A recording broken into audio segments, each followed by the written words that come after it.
नमस्कार सभी को, आप सबका स्वागत है अरुणाचल टुडे न्यूज़ चैनल में। जैसे कि आप सब देख सकते हैं, इस वक्त मैं मौजूद हूं Arunachal Pradesh staff selection board के ऑफिस के बाहर और मैं बता देना चाहती हूं कि हाल ही में ही बोर्ड के द्वारा प्रेस ब्रीफिंग दिया गया था regarding forester and forest guard का जो फिजिकल एफिशिएंसी टेस्ट को लेकर, जिसमें 73 नॉट क्वालिफाइड कैंडिडेट्स के द्वारा ग्रीवेंसेस रखा गया था और साथ ही साथ कई रीशेड्यूल ऑफ एग्जामिनेशन की वजह जो एग्जाम अपेयर नहीं कर पाया था उनकी तरफ से भी ग्रीवेंसेस रखा गया था, जिसके चलते बोर्ड ने ब्रीफिंग के दौरान कहा था कि उनकी तरफ से जल्दी ही डिसीजन लिया जाएगा और जितने भी कैंडिडेट के फेवर में ही डिसीजन लिया जाएगा। तो आज हम इसलिए यहाँ ऑफिस आए ताकि हम पता लगा पाए, क्योंकि मैं बता देना चाहती हूँ जो फॉरेस्टर एंड फॉरेस्ट गार्ड का जो एग्ज़ाम था यानी कि PET फिजिकल एफिशिएंसी टेस्ट वो 1 अप्रैल 2022 तक ही शेड्यूल किया गया था।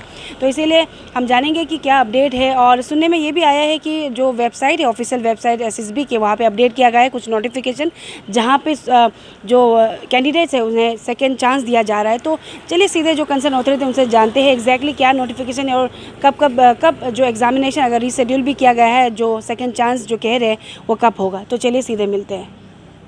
अभी हमारे साथ बोर्ड के सेक्रेटरी सर हैं, तो सर से सीधे जानते हैं। जो जैसे सर ने ब्रीफिंग में कहा था कि कुछ भी नतीजा होगा वो जल्दी ही आएगा regarding forester and forest guard का जो फिजिकल एफिशिएंसी टेस्ट को लेकर। तो सर से सीधे जानते हैं कि अपडेट क्या है।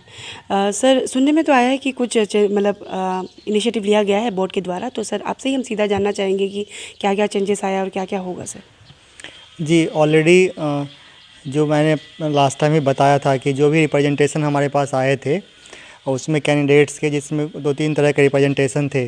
कुछ लोग ऐसे थे जिनका कहना था कि जो 25 तारीख को जो हमारा टेस्ट हुआ था PST एंड PET, उसमें बिकॉज ऑफ टेक्निकल ग्लिच कुछ लोगों का जो टाइम है वो ठीक से रिकॉर्ड नहीं हो पाया था और वो लोग नॉट क्वालिफाइड उनका डिक्लेयर हो गया था।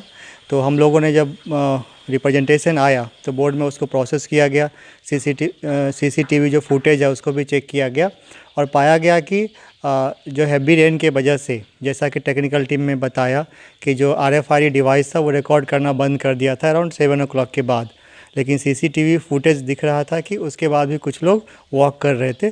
तो उसको कॉग्निजेंस में लिया गया बोर्ड के द्वारा। और बोर्ड, जैसा मैंने पहले भी बताया था कि हमेशा जो कैंडिडेट का इंटरेस्ट है वो हमारे लिए पैरामाउंट होता है, क्योंकि उन्हीं के लिए हम एग्ज़ाम कराते हैं। तो उसको ध्यान में रखते हुए उनको भी दूसरा चांस देने का फैसला किया गया है और 2 दिन तय किया गया है, 5 तारीख और 6 तारीख को। इसमें 5 तारीख को हमारे फीमेल कैंडिडेट्स आएंगे और 6 तारीख को मेल कैंडिडेट आ सकते हैं। तो उसमें एक और कैटेगरी था कि कुछ लोग का जो एग्ज़ाम शेड्यूल था या उनका कुछ पर्सनल एंगेजमेंट था, उसके वजह से भी कुछ लोगों ने रिक्वेस्ट किया था हमें पहले भी कि हम लोगों को एक दूसरा डेट दिया जाए। तो बोर्ड ने इन दोनों डेटों पे एक रिज़र्व डेट रखा है इन दोनों डेट का।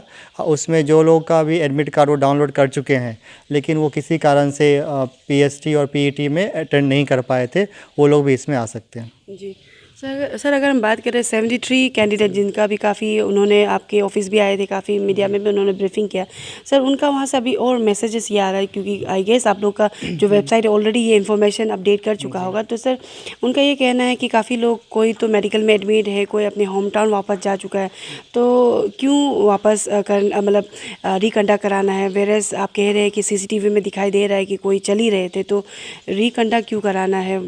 CCTV फुटेज अगर उससे नहीं क्लियर कर सकते हैं कि सर।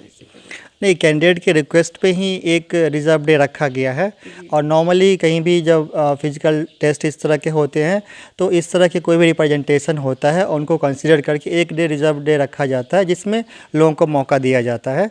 तो कैंडिडेट्स के रिप्रेजेंटेशन थे कि उनको एक मौका दिया जाए और बोर्ड को लगा कि उनको मौका देना चाहिए।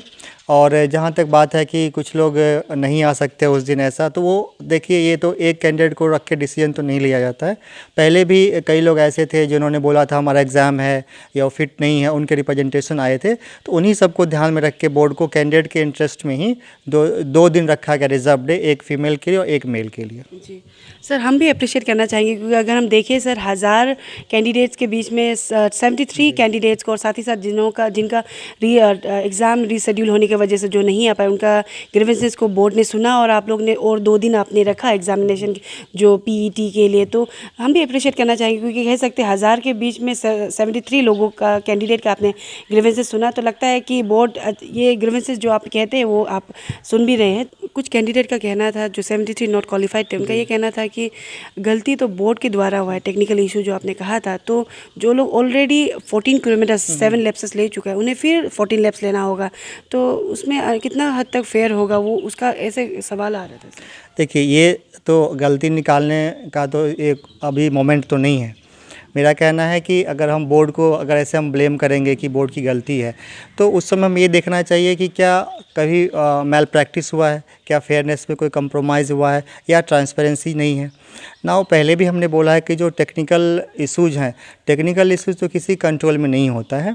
हाँ, ये सही है कि हमें हमेशा कोशिश करना चाहिए इम्प्रूवमेंट करने के लिए। इसीलिए हमने ये जो RFID है, रेडियो फ्रीक्वेंसी आइडेंटिफिकेशन, उसका यूज़ किया था। क्योंकि रेडियो फ्रीक्वेंसी आइडेंटिफिकेशन में क्या होता है कि ऑटोमेटिकली सभी का टाइम रिकॉर्ड होता है कि आपने स्टार्ट कितने टाइम में किया, फिनिश कब किया। तो टेक्नोलॉजी का तो हमने यूज़ किया, लेकिन बिकॉज ऑफ इंक्रीमेंट वेदर, क्योंकि वेदर भी किसी कंट्रोल में नहीं है, उसके वजह से जो टेक्निकल ग्लिच आ गई, इसके लिए हम और कैंडिडेट के हित में ही हम फैसला देना चाहते हैं। तो यही रीज़न है कि ये डिसाइड किया गया है कि 2 रिज़र्व डे रखा गया है, जिसमें एक दिन मेल और एक दिन फीमेल को मौका दिया जाएगा।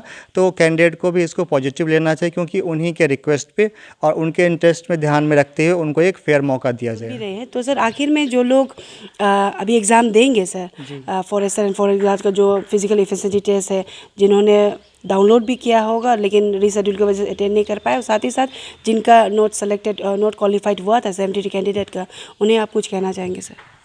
नहीं, उन सभी कैंडिडेट्स को हम कहना चाहेंगे कि जैसा पिछले 2 सालों में आपने देखा है कि 8 से 10 एग्ज़ाम हुए हैं, और सभी एग्ज़ाम में हमारा जो कुछ चीज़ें कॉमन होता है, जो हमारे लिए बोर्ड के लिए नॉन निगोशिएबल है, और इसी को ध्यान में रखते हुए जो गवर्नमेंट ने ये जो लैंडमार्क डिसीजन लिया था बोर्ड को बनाने का, उसका मकसद ही यही था कि सभी कैंडिडेट को फेयर अपॉर्चुनिटी मिलना चाहिए, और जो एग्ज़ाम है, रिक्रूटमेंट प्रोसेस है, उसमें फेयरनेस होना चाहिए, मेरिट बेस्ड होना चाहिए, ट्रांसपेरेंसी होना चाहिए, और प्रॉम्प्टनेस भी होना चाहिए। तो इन चारों चीज़ों पे हम बिल्कुल नॉन निगोशिएबल है, इसमें हम कभी भी कोई कंप्रोमाइज़ नहीं करते हैं। और हमेशा बोर्ड का ये भी एक स्ट्रेटजी रही है कि हर एक एग्ज़ाम से हम खुद भी सीखते हैं, और कुछ भी इश्यूज होता है तो उसको हम इम्प्रूव करने की कोशिश करते हैं। क्योंकि आप देखते हैं कि बोर्ड का बना हुआ अभी 2-3 साल ही हुआ, ज़्यादा समय नहीं हुआ है। तो ये है, लेकिन फिर से हम दोहराना चाहते हैं कि कैंडिडेट का इंटरेस्ट हमारे लिए पैरामाउंट है, और जो हमारे 4 जो हमारे जो कोर वैल्यूज़ हैं, जो आपका फेयरनेस हो गया, मेरिट हो गया, प्रॉम्प्टनेस हो गया एंड ट्रांसपेरेंसी, उस पे बोर्ड किसी भी कीमत पे कभी कंप्रोमाइज़ और नेगोशिएट नहीं करेगी।